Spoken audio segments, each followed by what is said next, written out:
New Zealand दौऱ्यात राष्ट्रपती द्रौपदी मुर्मू यांनी न्यूझीलंड आंतरराष्ट्रीय शिक्षण परिषदेला केलं संबोधित. भारताची शिक्षण क्षेत्रातली उल्लेखनीय प्रगती केली अधोरेखित. लोकसभेत आज वक्फ कायद्यासंदर्भातील 2 महत्वाची विधेयकं होणार सादर. वक्फ कायद्यात सुधारणा प्रस्तावित.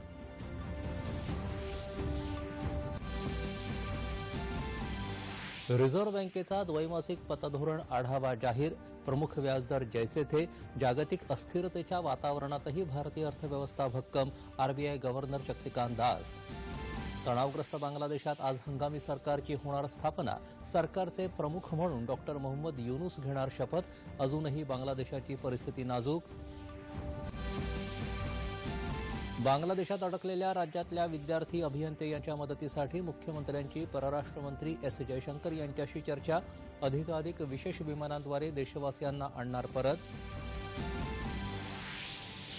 इस्रो म्हणजेच भारतीय अंतराळ संशोधन संस्था यंदाचा स्वातंत्र्य दिन अवकाशात पृथ्वी निरीक्षण उपग्रह प्रक्षेपित करून करणार साजरा. विदर्भासाठी वरदान ठरू शकणाऱ्या वैनगंगा नळगंगा नदीजोड प्रकल्पाला राज्य मंत्रिमंडळाची मंजुरी. 13 तालुक्यांना मिळणार सिंचनाचा लाभ. 4.25 लाख हेक्टर क्षेत्र येणार सिंचनाखाली. पॅरिस ऑलिम्पिकमध्ये अंतिम सामन्यात अपात्र ठरलेल्या कुस्तीपटू विनेश फोगाटची निवृत्तीची घोषणा. अपात्र ठरवल्याच्या विरोधात आंतरराष्ट्रीय क्रीडाविषयक लवादामध्ये केलं अपील. पॅरिस ऑलिम्पिकमध्ये भारोत्तोलनामध्ये मीराबाई चानूनं आणि अॅथलेटिक्समध्ये अविनाश साबळेनं केली निराशा. पदकाचं स्वप्न भंगलं.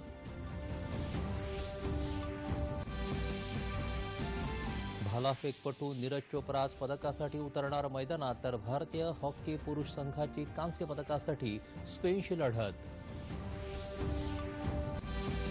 आणि तिसरे आणि अंतिम एकदिवसीय क्रिकेट सामन्यासह श्रीलंकेनं मालिकाही घातली खिशात.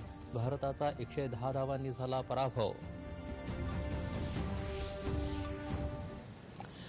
नमस्कार. 11च्या बातमीपत्रात मी विनायक घोडे आपलं स्वागत करतो. आता पाहूयात बातम्या विस्तारानं. राष्ट्रपती द्रौपदी मुर्मू यांची आपल्या न्यूझीलंडच्या दौऱ्याच्या पहिल्या दिवशी न्यूझीलंडचे उपपंतप्रधान आणि परराष्ट्र मंत्री विन्स्टन पीटर्स यांच्याशी भेट झाली. उभय नेत्यांनी दोन्ही राष्ट्रांमधील द्विपक्षीय संबंधांमधील प्रगती अधोरेखित केली. तसंच विविध क्षेत्रांमध्ये सहकार्य वाढवण्यावर चर्चा केली. न्यूझीलंडच्या गव्हर्नर जनरल डेम सिंडी किरो यांनीही राष्ट्रपतींची भेट घेतली. उभय नेत्यांनी दोन्ही देशांमधील मैत्रीपूर्ण संबंधांची प्रशंसा केली. त्यानंतर राष्ट्रपतींनी वेलिंग्टन रेल्वे स्थानक परिसरात असलेल्या राष्ट्रपिता महात्मा गांधी यांच्या पूर्णाकृती पुतळ्याला अभिवादन केलं.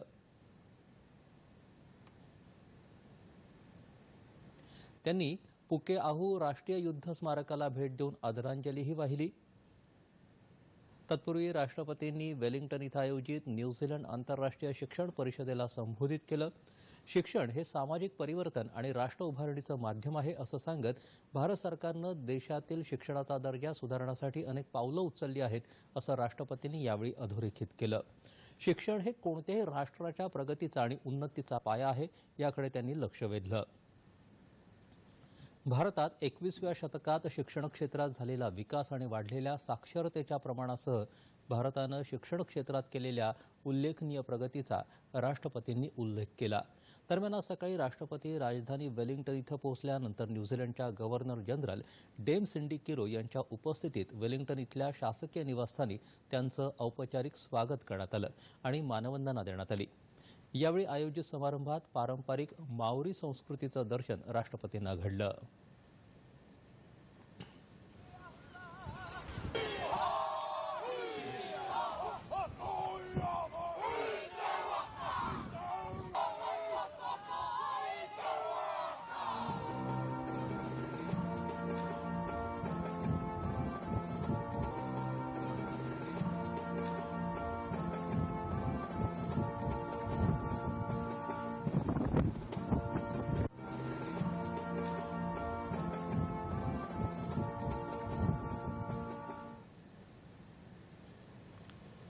लोकसभेत आज 2 महत्वाची विधेयकं सादर केली जाणार आहेत. वक्फ सुधारणा विधेयक 2024 आणि मुसलमान वक्फ निरस्त विधेयक 2024 ही विधेयकं आज मांडण्यात येणार आहेत. केंद्रीय अल्पसंख्याक मंत्री किरेन रिजिजू ही विधेयकं लोकसभेत सादर करतील. या नव्या विधेयकांमध्ये सुमारे 40 सुधारणा प्रस्तावित आहेत. रेल्वे आणि लष्करानंतर वक्फ मंडळाकडे सर्वात जास्त जमिनी आहेत. विद्यमान कायद्यानुसार कोणतीही संपत्ती वक्फ घोषित केल्यानंतर ती कायम वक्फचा अधिकार होते. अखिल भारतीय मुस्लिम लॉ बोर्डसारख्या संस्था या विधेयकाला विरोध करत आहेत. त्याचप्रमाणे भारतीय वायुयान विधेयक 2024 देखील आज मांडलं जाण्याची शक्यता आहे. जम्मू काश्मीरमध्ये विधानसभा निवडणुका लवकरच होणार आहेत. या पार्श्वभूमीवर निवडणूक आयोगाच्या अधिकाऱ्यांचं पथक आजपासून जम्मू काश्मीरच्या 2 दिवसांच्या दौऱ्यावर आहे. हे पथक निवडणुकीच्या तयारीचा आढावा घेणार आहे. तसंच निवडणूक आयोगाचे अधिकारी राजकीय पक्षांच्या प्रतिनिधींसोबतही चर्चा करणार आहेत. विविध जिल्ह्यांचे दंडाधिकारी, पोलीस अधीक्षक आणि प्रशासनातील वरिष्ठ अधिकाऱ्यांसोबतही हे निवडणूक आयोगाचं पथक चर्चा करेल.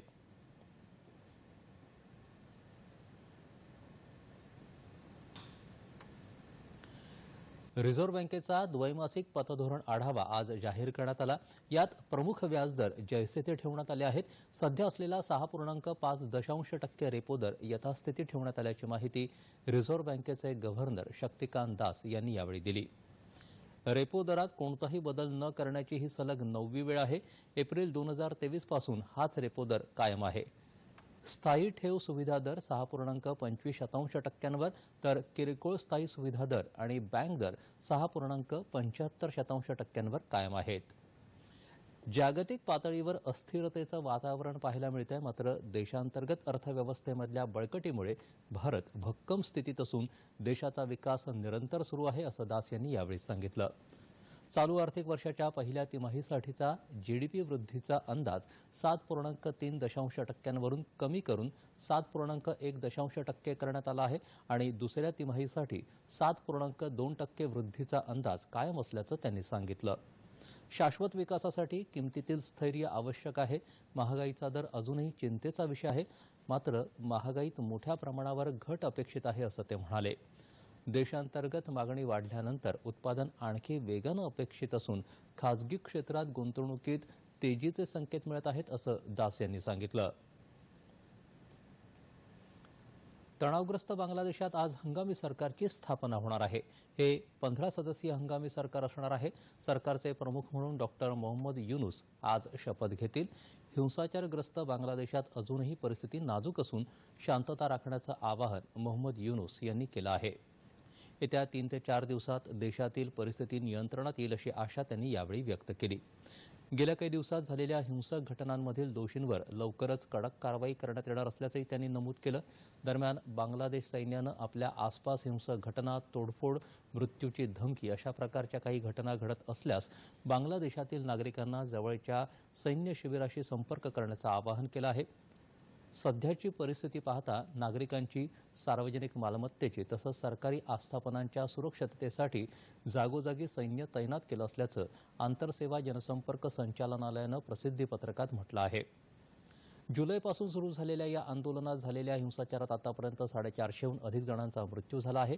या घडामोडींच्या पार्श्वभूमीवर बांगलादेशमधील भारतीयांच्या भारत सरकार निरंतर संपर्कात आहे.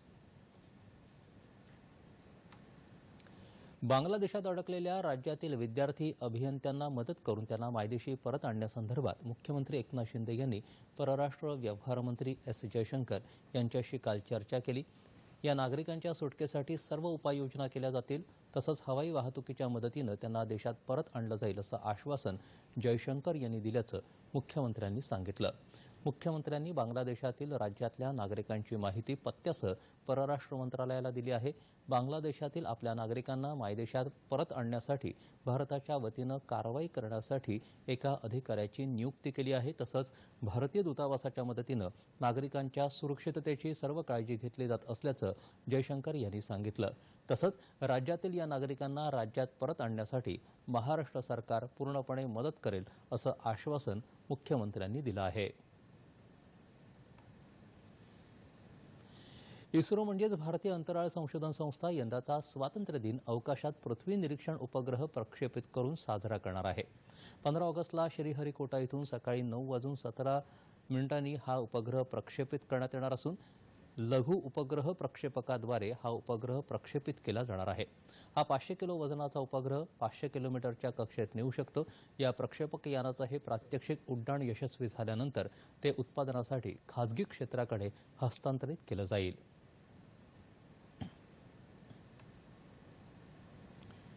विज्ञान, तंत्रज्ञान आणि नवोन्मेष क्षेत्रात उल्लेखनीय कामगिरी करणाऱ्या वैज्ञानिक, तंत्रज्ञ आणि नवसंशोधकांसाठी केंद्र सरकारनं राष्ट्रीय विज्ञान पुरस्कार जाहीर केले आहेत. इस्रोच्या चांद्रयान 3च्या चमूला त्यांच्या अंतराळ विज्ञान आणि तंत्रज्ञानातील योगदानाबद्दल विज्ञान चमू पुरस्कारानं सन्मानित करण्यात येणार आहे. भारतीय विज्ञान संस्थेचे माजी संचालक प्राध्यापक जी. पद्मनाभन यांची जीवशास्त्रातील विज्ञान रत्न पुरस्कारासाठी निवड झाली आहे. विज्ञानश्री पुरस्कारासाठी निवड झालेल्यांमध्ये आनंद रामकृष्णन सी, उमेश वार्ष्णेय, भीमसिंग, आदिमूर्ती आदी, सय्यद वाज, अहमद नकवी, संजय बेहारी आणि राहुल मुखर्जी यांचा समावेश आहे. विज्ञान युवा पुरस्कारांसाठी डॉक्टर बप्पी पॉल, डॉक्टर अभिलाष, डॉक्टर राधाकृष्णन महालक्ष्मी, पूर्वी सैकिया, दिगेंद्रनाथ स्वैन, प्रभू राजगोपाल आणि प्रशांत कुमार यांची निवड करण्यात आली आहे. हे सगळे पुरस्कार 23 ऑगस्टला राष्ट्रीय अंतराळ दिवसाचं औचित्य साधून प्रदान करण्यात येणार आहेत. सरकारनं कांद्यावरील निर्यात बंदी मागे घेतल्यानंतर चालू आर्थिक वर्षात 31 जुलैपर्यंत देशातून एकूण 2,60,000 टन इतका कांदा निर्यात करण्यात आला. त्याशिवाय कांद्याचे दर स्थिर ठेवण्यासाठीचा साठा म्हणून सरकारनं राष्ट्रीय सहकारी ग्राहक संघटना आणि नाफेडमार्फत महाराष्ट्रातून 44,68,000 टन कांदा खरेदी केला आहे. गेल्या वर्षाच्या तुलनेत चालू वर्षात कांदा उत्पादक शेतकऱ्यांना त्यांच्या उत्पादनाला चांगला दर मिळाल्याचं सरकारनं म्हटलंय. सरकारनं 4 मे 2024 पासून कांद्यावरची निर्यात बंदी मागे घेतली होती. विदर्भासाठी सिंचनाच्या दृष्टीनं वरदान ठरू शकणाऱ्या राज्य सरकारच्या महत्वाकांक्षी वैनगंगा नळगंगा नदीजोड प्रकल्पाला काल राज्य मंत्रिमंडळाच्या बैठकीत मंजुरी देण्यात आली. विदर्भातल्या शेतकरी आत्महत्याग्रस्त जिल्ह्यांमध्ये या प्रकल्पामुळे सिंचनाची सोय होणार असून तिथल्या शेतीचा चेहरामोहरा बदलणार आहे. या नदीजोड प्रकल्पामुळे 4.25 लाख हेक्टर सिंचनाचं क्षेत्र होण्याची अपेक्षा आहे. काही दिवसांपूर्वीच राज्यपालांनी या प्रकल्पाला मंजुरी दिली होती. 88,575 कोटी रुपयांचा हा प्रकल्प असून सुमारे 6 जिल्ह्यातून जाणाऱ्या या प्रकल्पाचा लाभ विदर्भातल्या 15 तालुक्यांना मिळणार आहे. प्रकल्प बाधितांना आता सदनिका देण्याचा निर्णय देखील कालच्या मंत्रिमंडळ बैठकीत घेण्यात आला. तसंच अल्पसंख्याक संशोधन आणि प्रशिक्षण संस्थेच्या स्थापनेलाही मंजुरी मिळाली आहे. आदिवासी विभागातल्या प्राथमिक शिक्षकांना शिक्षण पात्रता उत्तीर्ण होण्यासाठी 2 वर्षांची मुदतवाढ देण्यात आली आहे.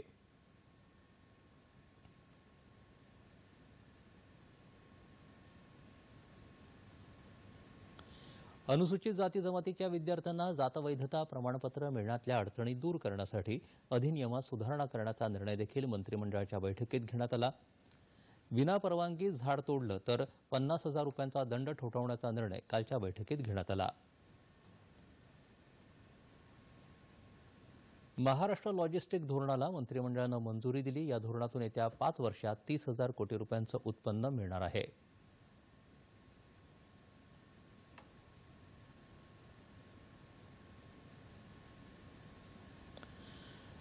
मुख्यमंत्री एकनाथ शिंदे यांच्या जीवनकार्यावर आधारित योद्धा कर्मयोगी एकनाथ संभाजी शिंदे या चरित्रग्रंथाचं प्रकाशन काल ठाण्यात राज्यपाल CP राधाकृष्णन यांच्या हस्ते झालं. या कार्यक्रमाला मुख्यमंत्री एकनाथ शिंदे, उपमुख्यमंत्री देवेंद्र फडणवीस आणि अजित पवार उपस्थित होते. प्राध्यापक डॉक्टर प्रदीप ढवळ आणि डॉक्टर अरुंधती भालेराव यांनी हे पुस्तक लिहिलं आहे. आपल्याकडून समाजाला काही मिळावं यासाठी मी आयुष्यभर काम केलं आणि आजही कार्यकर्ता म्हणूनच काम करतो आहे आणि पुढेही करत राहणार असं एकनाथ शिंदे यावेळी म्हणाले. अशा पुस्तकातून सामान्यातून वर आलेल्या व्यक्तिमत्वाचं महत्त्व आपल्याला कळतं असं देवेंद्र फडणवीस यावेळी म्हणाले. तर मातीशी नाळ जोडलेली असलेला कार्यकर्ता म्हणून एकनाथ शिंदे यांनी काम केलं आणि सर्वसामान्यांचं सरकार स्थापन केलं अशा भावना अजित पवार यांनी व्यक्त केल्या.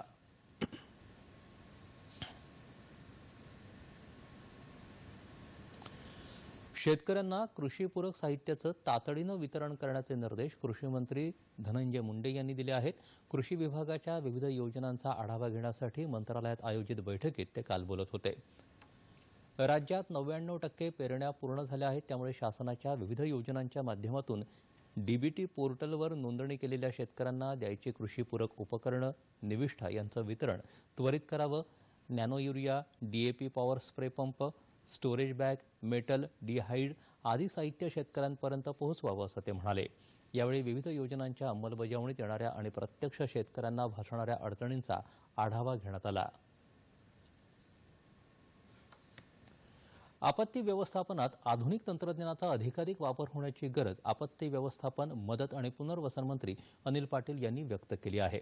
आपत्ती व्यवस्थापन, मदत आणि पुनर्वसन विभाग तसंच बृहन्मुंबई महानगरपालिका यांच्या संयुक्त विद्यमाने मुंबईत यशवंतराव चव्हाण सेंटर इथं आयोजित दक्ष आपत्ती व्यवस्थापन परिषद 2024चा आरंभ काल झाला.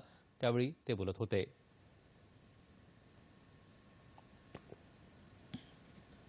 कोणतीही आपत्ती सांगून येत नाही. आपत्तीमध्ये होणारी जीवित आणि वित्तहानी टाळण्यासाठी आपत्ती व्यवस्थापन महत्त्वाचं आहे. आपत्तीबाबतच्या पूर्वसूचना नागरिकांना जलद आणि वेळेत मिळाल्या पाहिजेत, यासाठी आधुनिक तंत्रज्ञानाचा वापर व्हायला हवा असं ते म्हणाले. यावेळी मुंबई महापालिका आयुक्त भूषण गगराणी, मुंबई उपनगराचे जिल्हाधिकारी संजय यादव, आपत्ती व्यवस्थापन विभागाचे संचालक लहुराज माळी आदी मान्यवर उपस्थित होते. पात्र मतदार मतदानापासून वंचित राहू नयेत यासाठी मतदार यादीत जिल्ह्यातल्या प्रत्येक मतदाराची नोंद झाल्याची खात्री करावी, तसंच संबंधित जिल्हाधिकाऱ्यांनी मतदाराला मतदान केंद्र बदलाची माहिती द्यावी असं आवाहन पुणे महसूल विभागाचे विभागीय आयुक्त डॉक्टर चंद्रकांत पुलकुंडवार यांनी केलं. भारत निवडणूक आयोग मतदार याद्यांच्या संक्षिप्त पुनर्निरीक्षण कार्यक्रमाअंतर्गत डॉक्टर चंद्रकांत पुलकुंडवार यांच्या उपस्थितीत काल कोल्हापुरात सर्व खासदार, आमदार, राजकीय पक्षाचे जिल्हाध्यक्ष, शहराध्यक्ष आणि प्रतिनिधींची बैठक झाली. त्यावेळी ते बोलत होते. कोल्हापूर जिल्ह्यात मतदानाची टक्केवारी नेहमीच चांगली असते. येत्या निवडणुकीत देखील मतदानाचा टक्का वाढवण्यासाठी प्रयत्न करावेत असं आवाहन पुलकुंडवार यांनी केलं. या बैठकीत पुणे विभागाच्या विभागीय आयुक्तांना विभागातल्या 5 जिल्ह्यांसाठी मतदार यादी निरीक्षक म्हणून नियुक्त करण्यात आलं. जागतिक आदिवासी दिनानिमित्त महाराष्ट्र शासनाच्या आदिवासी विकास विभागाच्या वतीनं नंदुरबार जिल्ह्यात आदिवासी महोत्सवाचं आयोजन करण्यात आलं आहे. 3 दिवस चालणाऱ्या या महोत्सवाचं उद्घाटन जिल्हा परिषदेच्या अध्यक्ष डॉक्टर सुप्रिया गावित यांच्या हस्ते करण्यात आलं. आदिवासी कलेला चालना मिळावी आणि कलेच्या माध्यमातून सृजनशील कल्पनांचं सादरीकरण व्हावं, यासाठी आदिवासी संस्कृती आणि समूह नृत्य कलेच्या स्पर्धा आयोजित करण्यात आल्या आहेत. या स्पर्धेत सुमारे 44 समूहांनी सहभाग नोंदवला असून या नृत्याविष्कारानं प्रेक्षकांना विविध आदिवासी संस्कृतीचं दर्शन घडेल.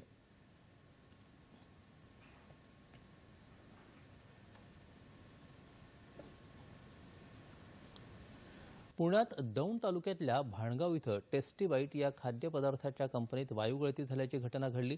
यामध्ये 14 कामगार जखमी झाले आहेत. जखमींमध्ये 9 महिलांचाही समावेश आहे. यातील 3 महिलांना अधिक त्रास झाल्यानं त्यांना पुण्यातल्या रुग्णालयात दाखल करण्यात आलं. कामगारांना उलटी, चक्कर तसंच डोळ्यांना जळजळ असा त्रास होऊ लागल्यानंतर त्यांना उपचारासाठी रुग्णालयात हलवण्यात आलं.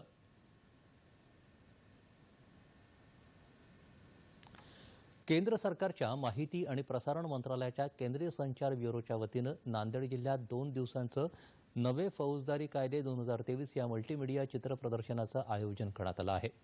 नांदेड जिल्हा विधी सेवा प्राधिकरणाच्या अध्यक्ष सुरेखा कोसमकर यांच्या हस्ते या प्रदर्शनाचं उद्घाटन झालं. विधी क्षेत्रातलं हे क्रांतिकारी पाऊल असून अतिशय सोप्या शब्दात या प्रदर्शनामध्ये त्याची मांडणी केली आहे. यावेळी जिल्हा पोलीस अधीक्षक श्रीकृष्ण कोकाटे यांनी उपस्थितांना या कायद्याच्या प्रचाराची माहिती दिली.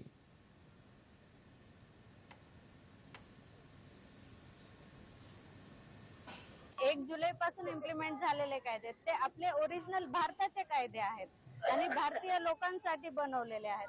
म्हणून हे कायदे आपल्या लोकांना म्हणजे भारतीय लोकांना याचा जास्तीत जास्त फायदा होईल आणि त्यातही जे टाइम पिरियड दिलेला आहे किंवा मग जे काही पनिशमेंट्स मध्ये अमेंडमेंट झालेले आहेत ते नक्कीच लोकांना खूप उपयोगी असतील. हातमागावरच्या पैठणी साड्यांना सध्या मोठी मागणी आहे. छत्रपती संभाजीनगर जिल्ह्यातल्या विणकर महिलांनी पैठणीची परंपरा कायम ठेवली आहे. पाहुयात याबाबतचा वृत्तांत.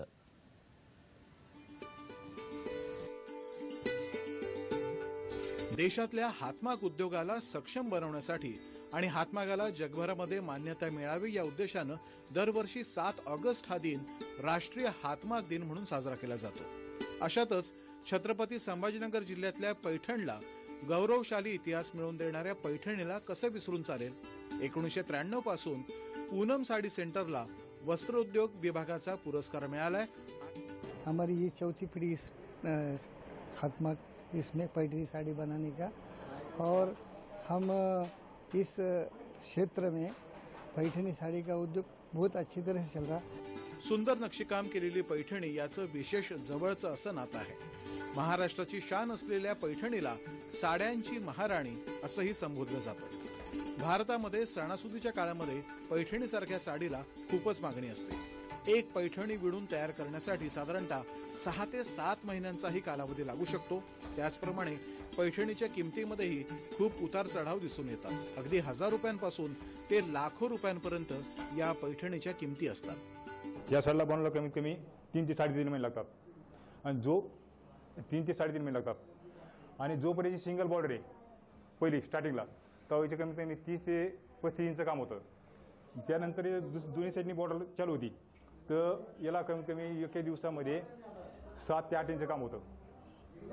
आणि प्युअर रेशीम वापरतो याला, प्युअर सिल्क.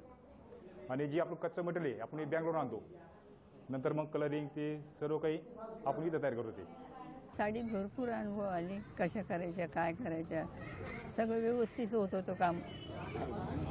आणि विकल्याही तेवढ्या साड्या माझ्या भरपूर, त्याच्यात काही नाही माझं. पण इकडं नाही आली मी, कामाला इथं केले होते 4-5 वर्ष. नंतर मग घरीच लावलं मी, घरी अडचण होती त्याच्यामुळे घरीच लावलं होतं.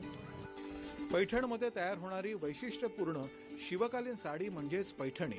चौकोनी नक्षी आणि पदरावरील मोराच्या नक्षीमुळे पैठणी लगेच ओळखू येते. उत्कृष्ट रेशमापासून बनवलेल्या या पैठणीला शासनाच्या विविध योजनांचं पाठबळ आता मिळतं. पैठणी साड्यांचं सौंदर्य साजरं करताना परंपरा जिवंत ठेवणाऱ्या विणकरांच्या समर्पणाचा सन्मान करणंही गरजेचं आहे.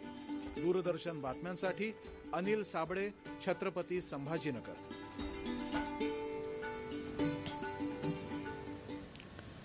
पॅरिस ऑलिम्पिकमध्ये अंतिम सामन्यात अपात्र होण्याच्या घटनेनंतर कुस्तीपटू विनेश फोगाटनं निवृत्तीची घोषणा केली आहे.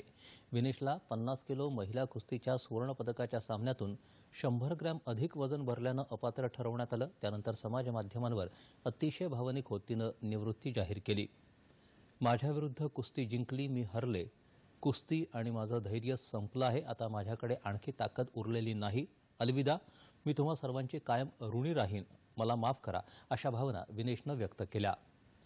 अंतिम सामन्यात अपात्र ठरवल्याच्या विरोधात विनेशनं आंतरराष्ट्रीय क्रीडा विषयक लवादामध्ये अपील केलं आहे. रौप्य पदक देण्यात यावं अशी मागणी तिनं या अपिलाच्या माध्यमातून केली आहे. यावर आज निकाल येण्याची अपेक्षा आहे. पॅरिस ऑलिम्पिकच्या कुस्ती स्पर्धेत सुवर्णपदकाची दावेदार असलेल्या विनेश फोगटचं अंतिम सामन्यातून अपात्र होणं सर्व भारतीयांच्या जिव्हारी लागलेली जखम आहे. केवळ 100 ग्रॅम वजन अधिक असल्यानं खेळण्याची संधी न मिळणं सर्वांनाच अन्यायकारक वाटतंय. मात्र ऑलिम्पिकसारख्या स्पर्धांमध्ये नियम कसे असतात, ही प्रक्रिया नेमकी कशी चालते हे समजून घेणं आणि विनेशच्या बाबतीत नेमकं काय झालं ते जाणून घेणं आणि या संपूर्ण घटनेचा सारासार विचार होणं आवश्यक आहे. अशा आंतरराष्ट्रीय स्पर्धांमध्ये वजनाचे नियम अत्यंत काटेकोर असतात, ज्यात कुठेही तडजोड केली जाऊ शकत नाही. पूर्वी कुस्तीचे सामने एकाच दिवसात होत असत, मात्र खेळाडू थकतात, त्यामुळे हे सामने 2 दिवसात घ्यावेत अशी विनंती मान्य करत हे सामने 2 दिवस घेतले जाऊ लागले. त्यामुळे साहजिकच वजन आणि इतर चाचण्याही दोन्ही दिवस होतात. खेळाडू आपलं वाढलेलं वजन कमी करण्यासाठी अनेक उपाययोजना करतात आणि अचूक वजन साधतात. अशा स्पर्धांमधली ही सामान्य प्रक्रिया असते, त्यात काही नवं नाही. विनेशनं 50 किलो वजनी गटात सोमवारी 3 सामने जिंकले. त्या सामन्यांच्या थकव्यानंतर रात्री तिनं आहार पाणी सेवन केल्यावर तिचं वजन 2 किलो 700 ग्रॅमनं वाढलं, असं तिच्या चमूचे प्रमुख डॉक्टर दिनशॉ पार्डीवाला यांनी सांगितलं. मात्र हेही सामान्य होतं आणि रात्रभर तिनं तसंच तिच्या सहाय्यक चमूनं तिचं वजन कमी करण्यासाठी अनेकविध प्रयत्न केल्याची माहिती त्यांनी दिली. सायकलिंग, व्यायाम, सौनाबादपासून ते केस आणि नखं कापणं इतकं सगळं करून तिचं वजन कमी केलं. मात्र तरीही विनेशचं वजन 50 किलोपेक्षा किंचित म्हणजे 100 ग्रॅम जास्त भरलं आणि ती अपात्र ठरली. आपलं वजन स्पर्धेच्या निकषात बसवण्यासाठी खेळाडूंना अर्धा तास वेळ दिला जातो. यावेळेत उपाय करूनही तिला पात्रतेच्या निकषापर्यंत पोहोचता आलं नाही. या स्पर्धेत 53 किलो वजनी गटात अंतिम पंघाल पात्र ठरल्यामुळे विनेशला 50 किलो वजनी गटातच पात्र होण्याशिवाय पर्याय नव्हता. मात्र तिच्यासह संपूर्ण चमूनं प्रयत्नांची पराकाष्ठा करूनही हे यश तिला मिळवता आलं नाही. हे तिचं आणि देशाचं दुर्दैव.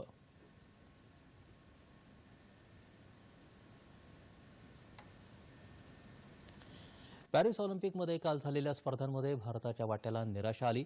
भारोत्तोलनामध्ये मीराबाई चानूनं स्पर्धेतलं आव्हान तिचं संपुष्टात आलंय. काल 49 किलो वजनी गटात पदकासाठी झालेल्या लढतीत चानूनं 88 किलो वजन उचलत तसंच क्लीन अँड जर्कमध्ये 111 किलो वजन उचलत चौथा क्रमांक पटकावला. तर अविनाश साबळेलाही अंतिम फेरीत निराशा आली. 3000 मीटर स्टीपलचेस स्पर्धेच्या अंतिम सामन्यात साबळेनं हे अंतर 8 मिनिटं 14 सेकंद आणि 18 मिलीसेकंदामध्ये पूर्ण करत तो 11व्या क्रमांकावर राहिला. स्पर्धेत आज भालाफेकपटू नीरज चोप्रा पदकासाठी खेळेल तर भारतीय हॉकी संघाची कांस्य पदकासाठी स्पेनशी लढत होणार आहे. तर कुस्तीमध्ये 57 आज पात्रता फेरीचे सामने होणार आहेत. महिलांच्या स्पर्धेत आज अंशू मलिक तर पुरुषांच्या स्पर्धेत अमन सेहरावत पुढील फेरी गाठण्यासाठी खेळेल. गोल्फमध्ये एकेरी स्ट्रोक प्लेमध्ये आदिती अशोक आणि दीक्षा डगर यांचा सामना होईल.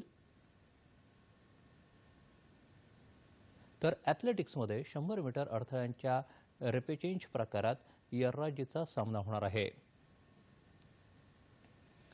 पॅरिस ऑलिम्पिकमध्ये बीडच्या अविनाश साबळे पदकापासून वंचित राहिला. काल झालेल्या 3000 मीटर स्टीपलचेस स्पर्धेच्या अंतिम सामन्यात साबळेनं हे अंतर 8 मिनिटं 14 सेकंद आणि 18 मिलीसेकंदात पूर्ण करत तो 11व्या क्रमांकावर राहिला. यावर जय पराजय होत असतो. आगामी काळात तो नक्कीच चांगलं यश संपादन करेल अशी प्रतिक्रिया त्याचे वडील मुकुंद साबळे यांनी दिली आहे. प्रयत्न केले. आज वाटलं की बाबा जे होईन आपला गोल्ड भेटन. गोल्डापासून थोडं दूर राहिला. थोडी भावना थोडी वेगळी वाटते जरा की बाबा लई मेहनत केली त्यांनी गोल्ड घेईन असं अपेक्षा होते आपल्याला. पण चला हारजीत चालू असते. खेळ आहे त्यामध्ये काय होतच असते. आता अपयश आहे ते प्रॅक्टिस करतोय. त्याच्या असं तर पुढच्या वर्ष होऊन जाईल. कोलंबो इथं खेळल्या गेलेल्या मर्यादित षटकांच्या तिसऱ्या आणि अखेरच्या एकदिवसीय क्रिकेट सामन्यात श्रीलंकेनं भारताचा तब्बल 110 धावांनी पराभव करून सामन्यांसह मालिकाही खिशात घातली. श्रीलंकेनं विजयासाठी दिलेल्या 249 धावांच्या लक्ष्याचा पाठलाग करताना कागदावर मजबूत वाटणारी भारतीय फलंदाजी पत्त्याच्या बंगल्याप्रमाणे कोसळली. कर्णधार रोहित शर्मा याच्या 35 धावा या सर्वाधिक ठरल्या. वॉशिंग्टन सुंदर यानं 30 तर विराट कोहलीनं 20 धावा केल्या. उर्वरित खेळाडूंपैकी कुणालाही 2 अंकी धावसंख्याही गाठता आली नाही आणि 27व्या षटकांमध्येच भारताची खेळी 138 धावांवर संपुष्टात आली. राज्यात तुरळक ठिकाणी पावसाची रिपरिप सुरू आहे. मुसळधार पावसानं सध्या विश्रांती घेतल्यानं पूरग्रस्त जिल्ह्यातील पुराचं पाणी ओसरत आहे. त्यामुळे जनजीवन पूर्वपदावर येत आहे. सांगली परिसरात कृष्णा नदीची पाणी पातळी कमी झाल्यानं वाहतूक सुरू झाली आहे.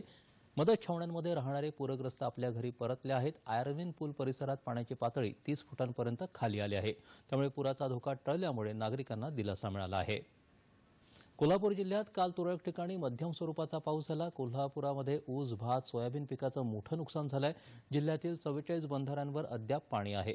इचलकरंजी, कुरुंदवाड भागामध्ये एसटी वाहतूक बंद आहे. कोल्हापुरात सध्या 184 मालमत्तांचं नुकसान झालंय. पंचगंगा नदी इशारा पातळीच्या खाली आल्यानं पाणी ओसरत आहे तर अनेक रस्त्यांची वाहतूक सुरू झाली आहे. जिल्ह्यात पुराचं पाणी ओसरत असल्यानं जनजीवन पूर्वपदावर येत आहे. गडचिरोली जिल्ह्यात भामरागड इथं पर्लकोटा नदीचं पाणी पुलावरून वाहत असल्यामुळे इथली वाहतूक बंद झाली आहे. छत्रपती संभाजीनगर जिल्ह्यात पैठण इथं जायकवाडी धरणात पाण्याची पातळी कमी झाली आहे. धरणातून 10,302 क्युसेक्स पाण्याचा विसर्ग सुरू आहे. हवामान. राज्यात आज कोकण, मध्य महाराष्ट्रात तुरळक ठिकाणी मुसळधार पावसाचा तर मराठवाड्यात हलक्या ते मध्यम स्वरूपाच्या पावसाचा इशारा हवामान विभागानं दिलाय. तर विदर्भात मेघगर्जना आणि विजांसह तुरळक ठिकाणी मुसळधार पावसाचा इशारा हवामान विभागानं दिला आहे. आता पाहूयात ठळक बातम्या पुन्हा एकदा. न्यूझीलंड दौऱ्यात राष्ट्रपती द्रौपदी मुर्मू यांनी न्यूझीलंड आंतरराष्ट्रीय शिक्षण परिषदेला केलं संबोधित. भारतानं शिक्षण क्षेत्रात केलेली उल्लेखनीय प्रगती केली अधोरेखित. लोकसभेत आज वक्फ कायद्यासंदर्भातील 2 महत्त्वाची विधेयकं होणार सादर. वक्फ कायद्यात सुधारणा प्रस्तावित.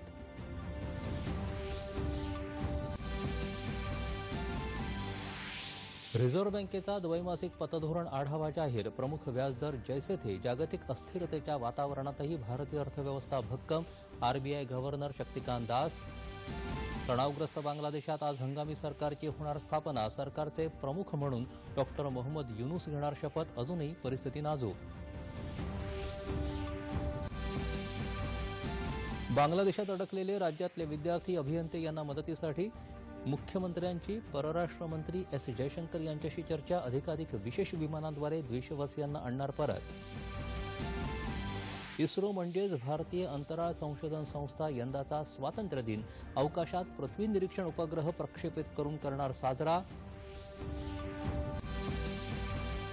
राष्ट्रीय विज्ञान पुरस्कार जाहीर. इस्रोच्या चांद्रयान 3च्या चमूचा गौरव. भारतीय विज्ञान संस्थेचे माजी संचालक प्राध्यापक जी पद्मनाभन यांना विज्ञान रत्न पुरस्कार.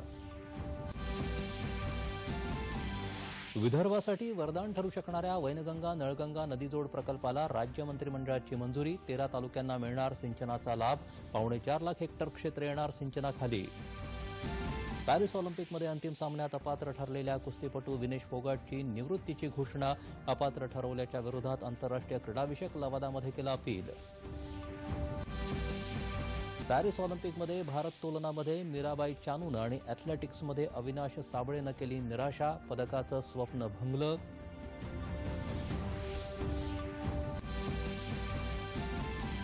भालाफेकपटू नीरज चोप्रा आज पदकासाठी उतरणार मैदानात. तर भारतीय हॉकी पुरुष संघाची कांस्य पदकासाठी स्पेनशी लढत. आणि तिसऱ्या आणि अंतिम एकदिवसीय क्रिकेट सामन्यासह श्रीलंकेनं मालिकाही घातली खिशात. भारताचा 110 धावांनी झाला पराभव. याबरोबरच हे बातमीपत्र संपलं. तेव्हा पुन्हा भेटूया दुपारी 1 वाजता पुढील बातमीपत्रात आपल्या सह्याद्री वाहिनीवर. नमस्कार.